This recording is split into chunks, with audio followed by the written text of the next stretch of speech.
noite, querida. Hoje falaremos sobre o título deste vídeo aqui. No vídeo anterior, nós comentamos sobre alguns atributos que são uma implicação direta da simplicidade divina, como a imutabilidade, a eternidade, a aceidade, que é a independência, e esses são atributos que somente Deus tem. Também ele possui outros atributos, outras perfeições, como a sabedoria, a bondade, a misericórdia. E você pode se perguntar assim, Bia, eu conheço outras pessoas que são misericordiosas, que são sábios, que foram bons para comigo.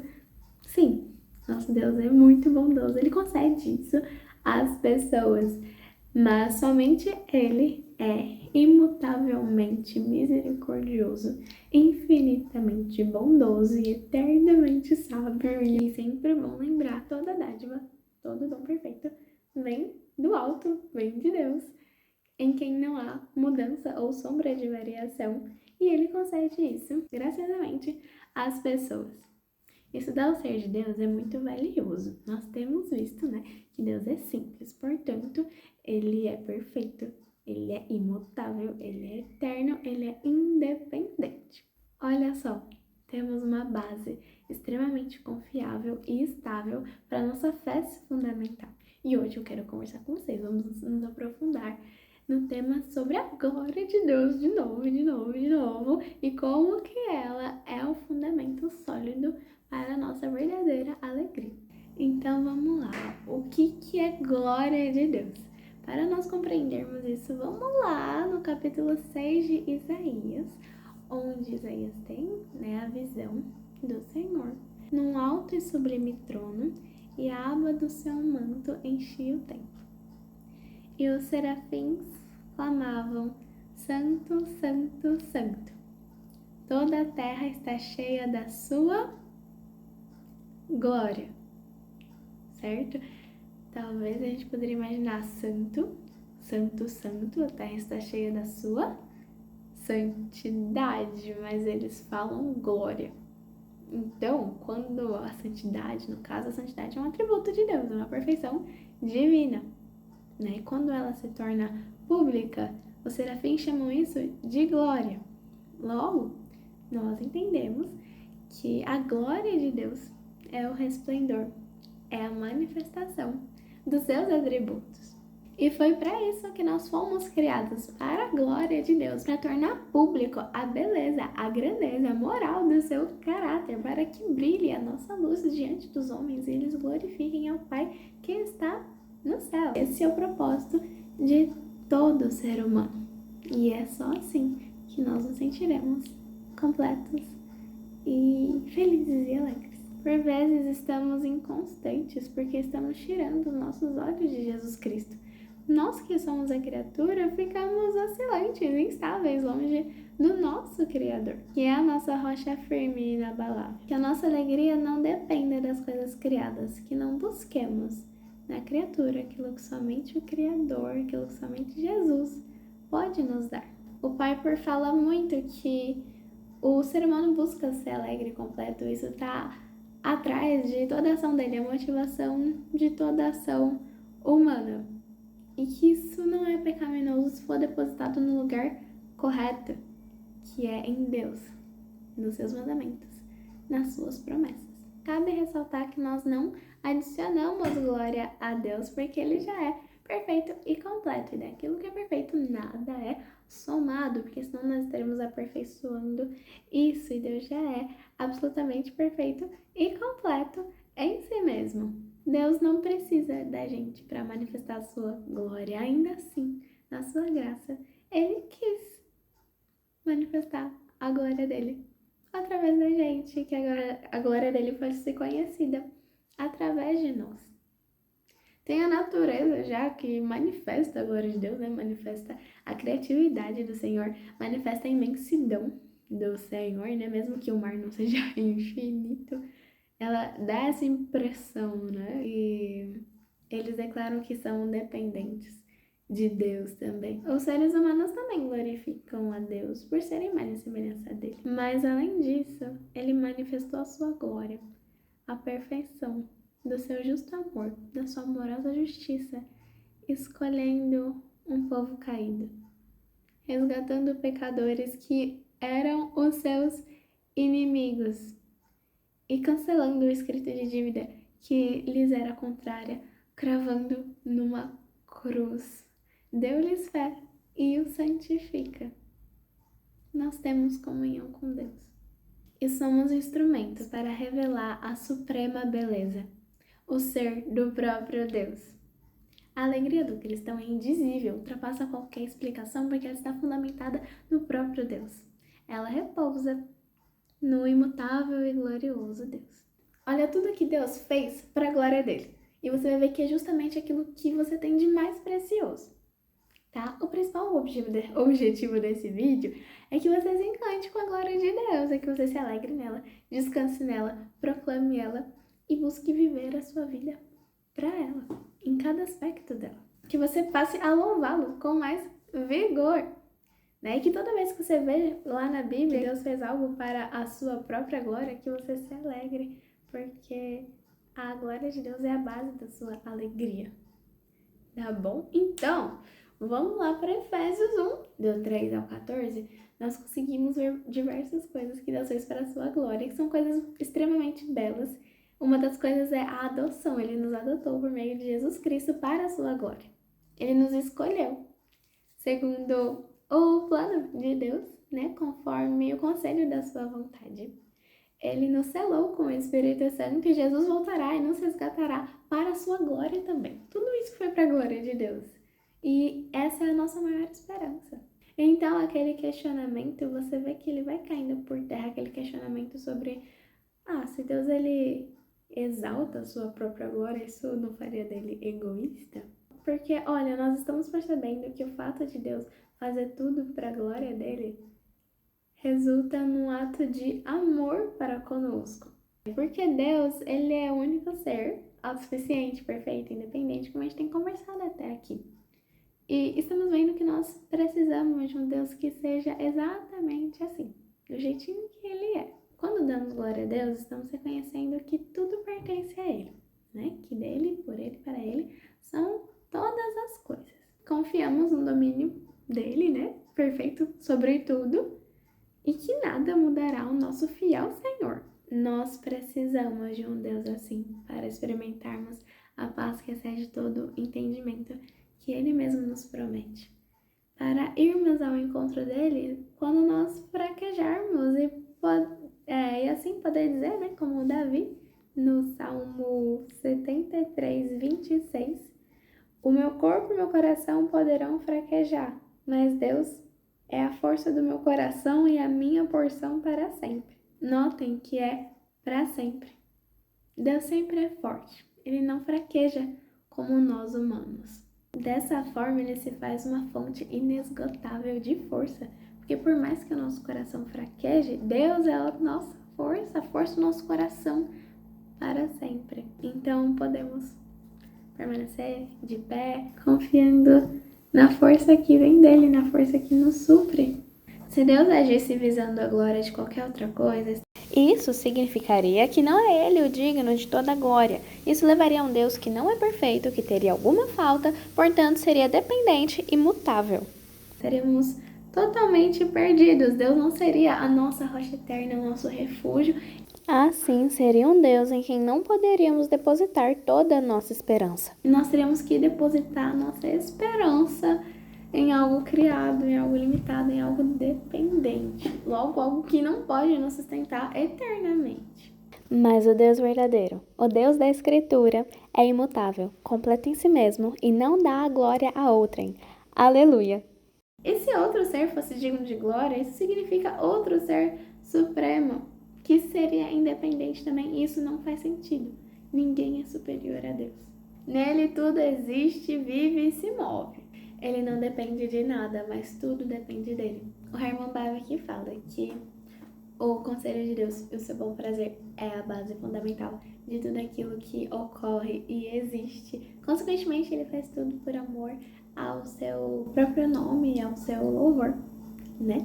Sendo assim, sendo todo suficiente, né, em si mesmo e não recebendo nada de fora dele. Ele é a fonte de toda a existência e vida, de toda luz e amor, a fonte transbordante de todo o bem. Bia, quando você comenta sobre essa questão, claro, né, nada externo ao Senhor pode mudá-lo, adicionar algo a ele, aperfeiçoá-lo, né, até que teve a questão lá que você falou do ato puro, que tinha água, e a água, ela muda de acordo com situações externas a ela, né? Vira vapor, vira gelo, né? E ela fica mudando toda hora. E nosso Deus não muda. Eu não quero um Deus que mude, mas às vezes eu fico meio confusa quando eu penso nisso e as orações que eu faço. Como que fica essa questão? Então, de fato, as nossas orações não convencem Deus a mudar de ideia, né? Ele não muda. Mas ele, que é boníssimo, fez a oração. Ele determinou que a oração fosse um meio pela qual ele cumpre os seus propósitos eternos e imutáveis. Como a gente comentou, isso tudo é muito bom, como eu disse anteriormente. Também Deus não precisava da gente para manifestar sua glória, mas ele assim o quis, porque ele é um ser relacional, né? Ele se relaciona com a gente. Então, nossas orações, elas são importantes, e ela tem efeito, porque é através dela que o Senhor vai agir também na história. Ele podia agir de outra forma, mas ele quis usar nossas orações, porque ele ama muito a gente. E ele é maravilhoso e a gente pode se relacionar com ele, experimentar da bondade dele, do amor dele, né, na oração e crescer em santidade e ter nossas orações alinhadas à vontade dele também, no momento que a gente ora, ser transformados por ele, né? Ao agir para sua própria glória, Deus garante que a nossa alegria se firme naquilo que é eterno e perfeito, que é nele mesmo.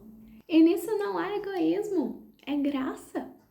O ser humano podendo se relacionar, ter comunhão com aquele que é autossuficiente, perfeito, a fonte de todo bem. Quando ele faz todas as coisas para a sua glória, ele está preservando a única coisa em todo o mundo que é capaz de satisfazer todos os nossos anseios, que é ele mesmo, que é o próprio Deus.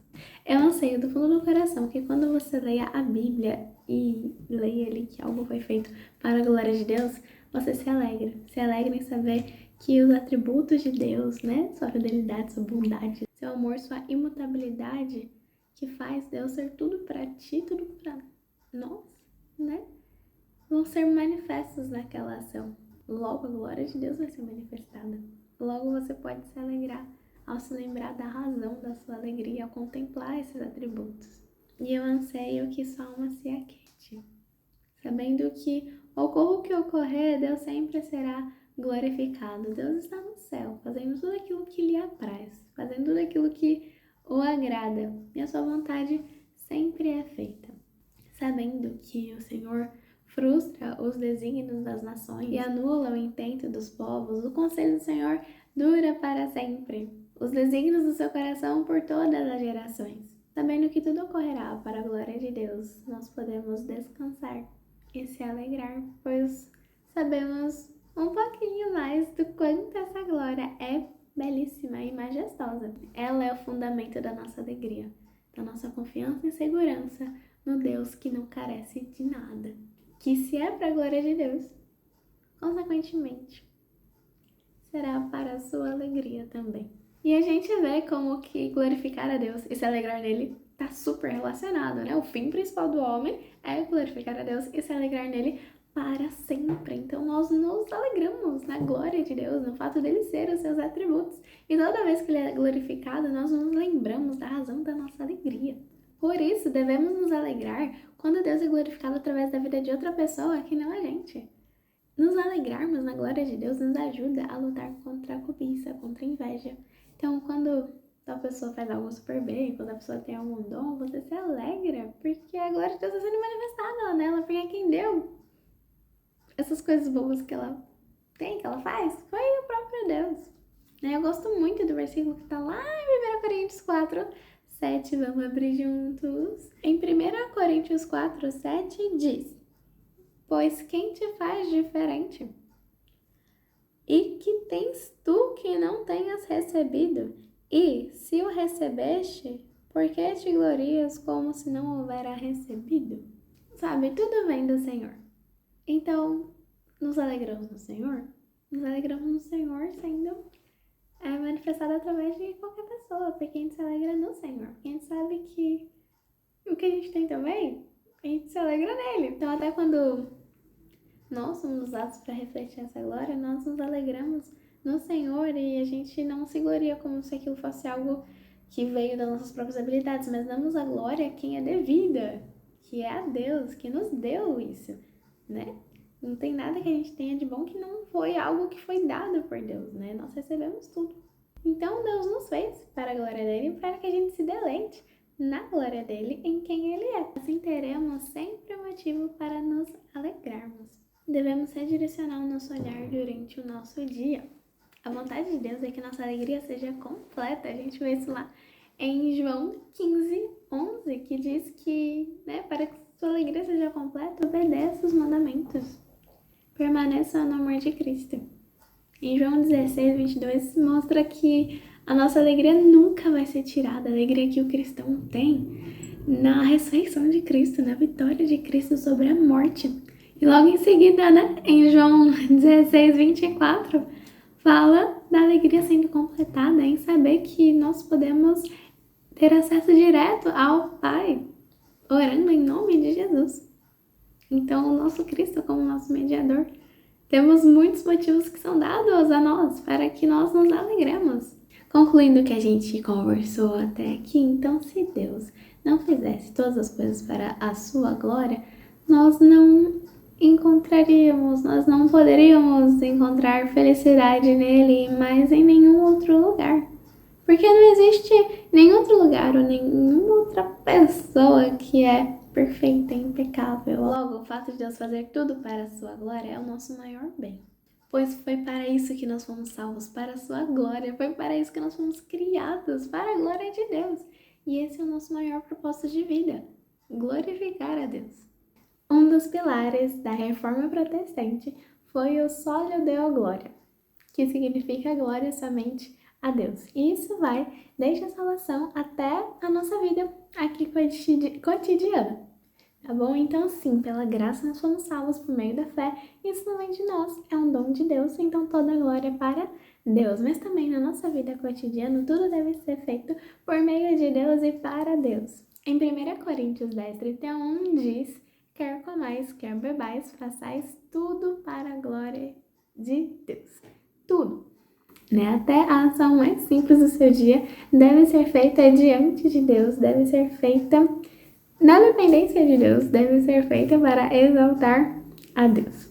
E nós temos alguns exemplos, assim, na história da igreja, de pessoas, assim, que buscaram a glória de Deus, buscaram fazer todas as coisas para a glória de Deus, pensando em cada aspecto da vida dela. Então, nós temos uma história clássica, assim, que é do marceneiro puritano, que quando alguém pedia ali para ele fazer uma cadeira, ele fazia o acabamento muito bem, tanto na parte da frente como na de trás. Era tudo muito bem feito, E aí só das pessoas olharem e ficar, quem fez isso foi um cristão puritano, porque tudo que eles fazem é para a glória de Deus, porque em tudo que eles fazem de todo o coração, não como que para homens, mas para Deus. Então, por isso que eles se dedicam em tudo que ele faz, por isso que o trabalho deles é muito bom. E ali, fazendo um acabamento de cadeira, ele estava servindo a Deus, ele estava adorando a Deus, sabe? Em uma ação simples, até recorrente, Assim como comer e beber, ele estava fazendo das suas ações simples do cotidiano uma adoração ao Senhor. Isso nos leva a pensar na nossa vida. Como que nós temos vivido para a glória de Deus? Nós temos sido dedicados na área onde Deus nos colocou? Temos sido exemplo de estudante, de profissional, de trabalhador? Algo que não fica ali somente no domingo, Nosso serviço a Deus, nossa adoração a Deus, que é essencial, Porque no domingo o Senhor de toda a terra, o próprio Deus, ele nos convoca, Ele convoca o seu povo para adorá-lo junto, Para cultuar a ele, para a glória dele, e isso deve se estender durante a semana, A glória de Deus é a nossa forma de viver. Isso, ao mesmo tempo que é uma motivação e nos dá ânimo, assim, para as tarefas do dia a dia, porque a gente compreende que elas têm um significado, assim, muito maior, que é de glorificar a Deus, isso também nos desperta para a maneira como a gente tem vivido a nossa vida diante de Deus. Como posso andar de maneira mais agradável a Deus? Como posso demonstrar o amor de Cristo, o serviço de Cristo às pessoas, à minha família, aos meus irmãos? São coisas que nós devemos pensar. E quem sabe até escrevê-las e listá-las. E em algum lugar a gente possa ir revisitando com o tempo, para ver o quanto que temos crescido nessas coisas que nós escrevemos. Não existe parte da nossa vida que não pertença a Cristo. Ele morreu por todos, para que os que vivem, vivam não mais para si mesmos, mas para aquele que morreu e ressuscitou. Tudo o que nós fazemos, sendo as coisas que as pessoas veem e as coisas que as pessoas não veem, tudo isso deve ser para exaltar o nome do nosso Senhor e Salvador, pois Ele é digno disso. E seria muito interessante se a gente passasse mais tempo pensando naquilo que a gente faz, em como a gente vive, em como é que a gente age, onde mudar, como agir daqui para frente, de forma mais diligente, mais cuidadosa e com o coração cheio de gratidão, transbordando em gratidão para aquele que nos salvou de viver uma vida para nós mesmos. Porque se vivemos, para o Senhor vivemos. Por causa dele a gente age diferente. Por exemplo, nós não esperamos que tal pessoa haja bem conosco para que assim só depois nós venhamos agir com paciência e benevolência para com ela. Nós não fazemos isso porque a graça nos alcançou. Porque eu não merecia nada de bom de Deus. Você não merecia nada de bom do Senhor e ninguém merecia nada de bom para Deus e Ele foi muito misericordioso, Ele foi muito paciente. E se formos assim, glorificaremos a Deus. Exaltaremos os seus atributos através do nosso amor.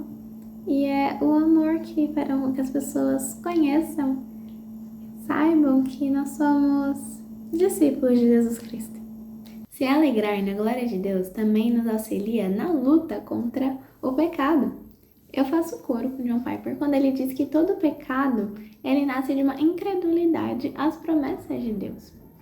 Todo pecado vem de uma falta de confiança que Deus não é tão sábio assim para me direcionar nesse assunto, nesse aspecto, e eu vou confiar em mim mesma, em fazer as coisas do meu jeito, como, sei lá, ver alguém falar, e você não se apoia na sabedoria de Deus, na imutabilidade de Deus, ele cumprir aquilo, né, que ele promete a nós, que nos ajuda a lutar contra o pecado, as suas promessas, e a gente apoia no nosso próprio, se estriba, né, no nosso próprio entendimento. E daí que vem o pecado de uma falta de confiança no Senhor. E por isso que a máxima do John Piper é que Deus ele é mais glorificado em nós quando nós estamos mais satisfeitos nele. Quando nós estamos mais satisfeitos no Senhor, vemos que ele é o ser mais desejável de todo o universo. Nós mostramos ao mundo o quanto ele é valioso pra gente. Mostramos a suprema beleza do seu ser, que nada que o pecado oferecer é mais interessante, pode nos causar mais alívio do que o que Deus pode nos dar com a sua presença, com o seu relacionamento para conosco e as suas ações, seus propósitos eternos, seus mandamentos descritos na palavra. Quanto mais a gente se deleita em Deus, mas nós mostramos que Ele é suficiente e Deus dessa forma Ele é honrado, Ele é glorificado através da nossa alegria nele. Agora eu vou dar um exemplo de um pecado que nós podemos combatê-lo através da confiança em quem Deus é para nós, tá bom? Então eu vou usar o pecado da vergonha inapropriada. A vergonha inapropriada é quando você tem vergonha de algo que agrada a Deus, que honra a Deus, né? Então, quando você se acoa diante dessa ação ou dessa fala sua, com receio da sua reputação, dos olhares das outras pessoas sobre você, com receio de as pessoas verem que você também é imperfeita e das pessoas te corrigirem, e você prefere nem se expressar, nem comunicar porque vai que isso dá errado e isso fica mal pra minha imagem. Nesse sentido, quando a gente peca, tem promessas do pecado pra que a gente, né, por que a gente vai optar pelo pecado? Tipo, ele oferece alguma coisa que, como eu falei, atrás de toda ação do ser humano, ele quer ser feliz. Então ele vai trazer algum conforto ilusório, né? Todo pecado é uma mentira, né? Todo pecado é um engano ao nosso coração, colocando em oposição aquilo que Deus diz a nós. Então, nessa situação, qual seria a promessa do pecado? Olha, é melhor você não falar nada. É melhor você ficar quieta, porque se você ficar contando aí seu testemunho pros outros, o pessoal vai tudo perceber as suas fraquezas e o que eles vão pensar de você. Eles vão te ridicularizar. Deixe as pessoas terem uma imagem imperfeita de você. Para que você vai ficar se dando tanto trabalho? Você vai ficar tão nervosa, vai ficar trocando as palavras de lugar. É melhor você deixar isso pra lá, sabe? Se resguarde e não testemunhe de Jesus para os outros. Então essas são as promessas mentirosas e enganosas do pecado. E muitas vezes testemunhar nos chama isso, né? Mostrando suas fraquezas pra nós, tipo, gente, olha, eu precisei ser salva por Cristo. Eu sou pecadora também, que nem todos vocês. Eu não tenho que mostrar pros outros que eu sou perfeita. Porque se eu fosse assim, eu não ia precisar de Cristo, né? Pra me aperfeiçoar, pra me santificar e nem pra me salvar, né? Eu ia fazer tudo por minha conta e ia dar super errado. Não ia dar nada certo. Então, sabe, que eu diminua e o Senhor cresça, que a gente se glorie somente na cruz de Cristo e que Ele seja exaltado mesmo, né? Então, muitas vezes vamos ter que contar ali alguma fraqueza nossa, algum pecado nosso que a gente está enfrentando, que o Senhor nos ajudou a enfrentar, a mudar, a lutar. E isso vai glorificar o nome dele, e se algum ímpio ali, um descrente ouvir isso, ele pode ver, tipo, algo diferente nela, porque a fé dela conduz ela à humildade, porque ela não fala dos seus próprios esforços simplesmente, mas dá toda a glória, todo o crédito a isso ao Deus dela, sabe? Então nós temos que glorificar a Deus através do nosso testemunho, através de testemunharmos a Cristo mesmo, né? Então, vamos lá para as promessas do Senhor nessas situações de vergonha inapropriada. Existe vergonha apropriada, né? Que é ter vergonha daquilo que desonra a Deus. Mas existe essa vergonha inapropriada, de quando você fica com vergonha de algo que o Senhor se agrada que você fizesse, sabe? Então, as promessas de Deus. A minha graça te basta. O meu poder se aperfeiçoa na sua fraqueza. Se glorie ainda mais alegremente nas suas fraquezas, para que o meu poder repouse sobre ti. Serás bem-aventurado nas perseguições, nos insultos que receber por amor de mim, grande é o seu galardão no céu. O consolo que um dia eu te dei é para que você venha consolar outras pessoas que também estão passando pelo mesmo que você um dia passou. Eu quem fiz a sua boca. Seja corajoso, não se apavore, não te espantes, eu estarei sempre contigo. Eu te sustento com a minha destra fiel. Então, diante disso, em quais promessas você vai confiar? Nas do pecado ou nas de Deus? Nós precisamos ter as promessas de Deus na nossa cabeça para que a gente venha lutar contra o pecado e experimentar de fato que o Senhor é mais valioso, mais desejável do que qualquer outra coisa no mundo. Se alegrar na glória de Deus também nos leva a louvá-lo. Eu era uma pessoa assim, há uns anos atrás, que não via com tanto valor assim o momento do louvor na igreja, sabe? Eu não ficava tão disposta, tão alegre ali em poder ficar cantando lá na igreja. E teve uma frase do pai, porque que mudou muito, tipo assim, mudou, na verdade, eu nunca mais passei a ver o louvor da mesma forma, depois que eu entendi que o prazer não se completa enquanto ele não é expresso. Isso fez muito sentido pra mim, porque assim, aqui quer dizer, isso daí é que assim, quando a gente tem prazer em alguma coisa, mesmo que a gente já tenha falado que gosta daquilo, a gente fala várias vezes, porque tem vezes que você elogia uma pessoa e não é exatamente para que ela saiba, porque ela já sabe disso, porque você já falou isso para ela várias vezes. E você continua falando. Você continua falando porque isso é bom. Você não continua falando exatamente para que ela saiba que você a ama ou que ela é importante para você. Você fala porque você gosta de falar daquilo que te causa prazer, sabe? Então o prazer, Então, quando você fala, é como se você estivesse completando o prazer que você tem naquilo. Isso faz muito sentido pra mim, porque quando eu gosto de determinado assunto, eu escrevo um pouquinho sobre ele, assim, até pra entender melhor, mas porque eu gosto de vislumbrar aquilo, né? Eu gosto de, enfim, expressar aquilo que eu tenho prazer de algum jeito. Às vezes eu brinco de desenhar, de pintar, mesmo que a gente fale que gosta, a gente não basta só falar, eu quero escrever, eu quero cantar isso, eu quero expressar isso de alguma forma. Então, quando a gente canta e o Senhor ordena que nós o louve, isso também é para nossa alegria ser completa na expressão que nós temos no prazer nele. E o Piper fala algo que me marcou muito, que é o que acontece durante a hora do louvor. Ele fala que acontece um auge da nossa satisfação nisso, porque o homem, ele tem desejo enfim, de buscar o prazer, de buscar a alegria, né, e ser completo. E Deus, ele ordena, né, que o seu povo louve. O Senhor, ele quer que essa glória seja exaltada, né? Então, o objetivo de Deus de ser glorificado e o nosso objetivo de sermos satisfeitos, eles se encontram nessa ação de louvor a Deus. E é isso que acontece no culto público, ainda mais numa escala maior, porque tem um monte de gente fazendo isso. Eu gosto muito da passagem lá de Efésios 5, que fala sobre como ser cheia do Espírito Santo, né? E me marcou profundamente. E se nós estamos cheios do Espírito Santo, isso vai expressar com santidade, né? Então, como sermos mais santos, e ele dá, assim, 4 tópicos a isso. Então, lá em Efésios 5, né, do 18 ao 20, a gente tem esses 4 tópicos, que são: então, o primeiro é falando entre vós, com salmos e hinos e cânticos espirituais. O segundo é cantando e salmodiando ao Senhor no vosso coração. O terceiro é dando sempre graças por tudo ao nosso Deus e Pai, em nome de nosso Senhor Jesus Cristo. E o 4 é sujeitando-vos uns aos outros por temor a Deus.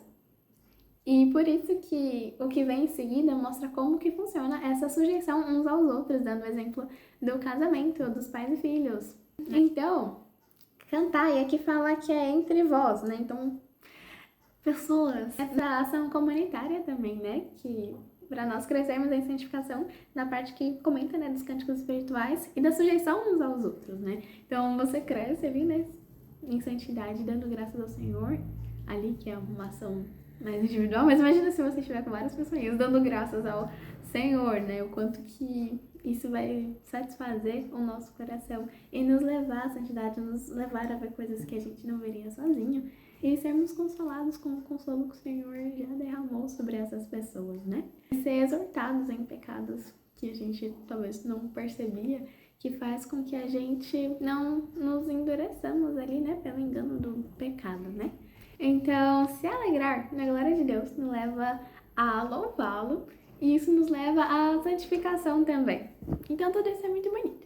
Então, a base da nossa alegria, que é a glória de Deus, nos leva a louvá-lo e nos leva à santificação também. Por isso que Deus, ele é tão bondoso e gracioso e amoroso ao ordenar que a gente o louve. É disso que a gente precisa. É nisso que encontraremos muita satisfação nele e é nisso que o nosso prazer nele vai ser completado. A gente tem visto como que a teologia, ela toca a nossa vida, né? Como aprender sobre os atributos de Deus. Muda a nossa forma de lidar com as situações do dia a dia, em amar o Senhor, confiar mais no Senhor, lutar contra o pecado, nos leva à humildade, nos leva a louvá-lo, né? Engrandecê-lo com a nossa vida aí, né? Cantando. A teologia nos leva a orar. E nós oramos para fazer teologia. E a teologia nos leva a orar também. Conhecemos melhor o Senhor, né? Sua santidade, sua graça. Isso entra, né, nas nossas orações e direciona nossas orações. E nós oramos ao Senhor por iluminação para que Ele nos ajude a compreender a sua palavra. Então, que a nossa teologia, que assistir esses vídeos, estudar a Bíblia, sempre te leve de joelhos, sempre te leve a ter um coração aquecido pelo Senhor Jesus. E que isso impacte também as suas orações, que elas sejam sustentadas pelo conhecimento bíblico, fiel e verdadeiro e de quem Deus é. Sendo assim, agora a gente vai para a parte de indicações de livros, são os livros que me ajudaram a realizar este vídeo aqui. E em seguida a gente vai orar. O primeiro, já comentado aqui, é o Deus e seu decreto, do Samuel Renian, eu acho que é assim que fala. E vou passar aí na tela o índice dele. Esse livro foi bastante utilizado no vídeo anterior. Como vocês podem ver, ele é bem minucioso. Aquele que mais embasou esse vídeo é o Em Busca de Deus, do John Piper. Esse livro foi muito importante na minha caminhada, ele me marcou demais e eu tenho um carinho super especial por esse querido aqui. E o índice vai aparecer na tela.